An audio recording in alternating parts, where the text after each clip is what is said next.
ब्रिटिशांची सत्ता असताना फुल्यांवर मारेकरी घातले होते, पण ती सत्ता ब्रिटिशांची असल्यामुळे त्यांचे दाभोळकर झाले नाहीत. मी तुम्ही एक ब्राह्मण म्हणून सांगतो तुम्हाला, ब्राह्मण जेव्हा आंबेडकरवादी, पॅन्थर्स आणि दलित किंवा बहुजनांच्या सभेत येऊन काय बोलतो यावर त्या ब्राह्मणावर विश्वास ठेवू नका. तो 1000 ब्राह्मणांच्या समोर काय बोलतो यावर विश्वास ठेवा.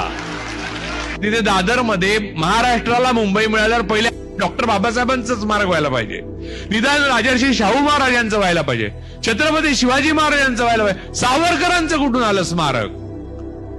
बुलडोज केलं पाहिजे ते पहिल्यांदा. संविधानाच्या विरोधात गेलं की तुमचे वडील पण तुमच्याकडनं काढून घेता येतात, हे तुमच्या लक्षात आज आलं असेल. मनुस्मृती या देशातल्या उच्चवर्णीयांच्या मनातून कधीही पुसली गेली नाही.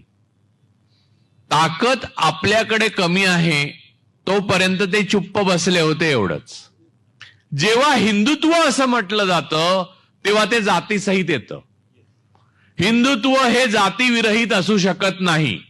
दुर्दैवाने आज ब्राह्मणवादाची संपूर्ण पालखी बहुजन वाहत आहेत. त्यामुळे प्रॉब्लेम काय झाला, जेव्हा वेळ आली आत्ता मनुस्मृतीची पुनर्स्थापना करण्याची, तेव्हा बहुजनांमधले ओबीसी आणि मराठे सुद्धा ब्राह्मणवादाच्या पालखीचे बोई झालेत. त्यांना तो हिंदुत्ववाद वाटतो. आणि धर्मग्रंथांबद्दल बहुजनांना पराकोटीचा आदर का? कारण त्यांना वाचायचा अधिकारच नव्हता. त्यामुळे आतमध्ये काय लिहिलं हे माहीत नसल्यामुळे आदर. बरं, गंमत अशी की संविधान हे सुद्धा एक धर्मग्रंथ बनवला, ते आतमध्ये काय लिहिलं ते वाचलं नाही नंतर. त्यामुळे आपली जी परंपरागत सवय आहे, मूळ न वाचताच त्याच्यावर विश्वास ठेवणं, आणि हे काहीतरी पुण्यप्रत पुस्तक आहे. म्हणजे जर काही संविधानासंबंधी पूजा वगैरे निर्माण केल्या असत्या ब्राह्मणांनी तर आतापर्यंत सुरू पण झाल्या असत्या. तुमच्या कुंडलीमध्ये असंविधान योग दिसतोय, त्यामुळे जेलमध्ये जाल. तर ही शांती केली तर तुम्हाला पुन्हा संविधान योग प्राप्त होऊन तुम्ही त्यातून मुक्त व्हाल. अशी एक काहीतरी पुंगी सोडली तर मला खात्री आहे की कुठच्या तरी नदीच्या काठावर तुफान फायदा होऊ लागेल. मी तुम्हाला मी एक ब्राह्मण म्हणून सांगतो तुम्हाला, ब्राह्मण जेव्हा आंबेडकरवादी, पॅन्थर्स आणि दलित किंवा बहुजनांच्या सभेत येऊन काय बोलतो यावर त्या ब्राह्मणावर विश्वास ठेवू नका. तो 1000 ब्राह्मणांच्या समोर काय बोलतो यावर विश्वास ठेवा.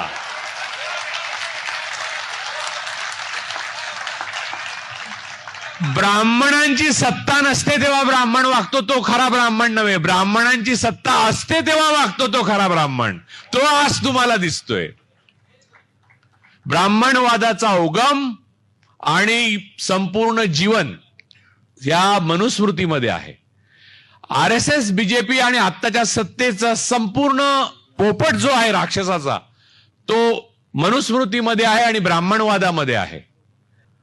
त्यामुळे आपण एक अत्यंत गतानुगतिक मध्ययुगीन संस्कृतीचे पाईक आहोत आणि आपल्यामध्ये कोणीही ब्राह्मणवादाचं कुंपण आज तगायत ओलांडू शकलेलं नाही, जे डॉक्टर बाबासाहेब आंबेडकर ओलांडू शकले, ज्योतिराव फुले ओलांडू शकले, छत्रपती शिवाजी महाराज ओलांडू शकले. पण गागा भट्टाने महाराजांचा राज्याभिषेक केल्यावर सांगितलं की तू सर्वांचा राजा आहेस पण आमचा नाहीस, म्हणजे ब्राह्मणांचा नाही. तेच वेदोक्त पुराणोक्त प्रकरणात शाहू महाराजांना पुराणोक्त राजाराम शास्त्री भागवतांनी शोधून काढलं तेच की तू, आणि त्याच्यावर टिळकाने लिहिलेलं आहे तुम्ही शूद्र आहात म्हणून.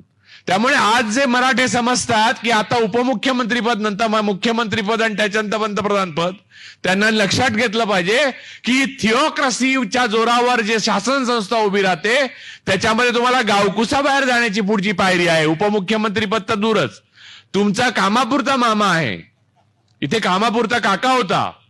तर मूळ मुद्दा असा आहे की मनुस्मृती ही मनातनं मारली पाहिजे आणि ती पहिले आपल्या मारली पाहिजे. आणि ब्राह्मणावर जोपर्यंत ते ब्राह्मण बहुमतात असताना सुद्धा त्यांच्या विरुद्ध बोलत नाहीत तोपर्यंत विश्वास ठेवू नका. ब्राह्मणवाद नेहमीच कोणत्याही साध्य साधन सुचिता विना खेळत आलेला आहे. आणि इथे तर फॅसिस्ट आणि ब्राह्मणिझम यांचं कॉम्बिनेशन आहे. दिस इज डेडली कॉम्बिनेशन.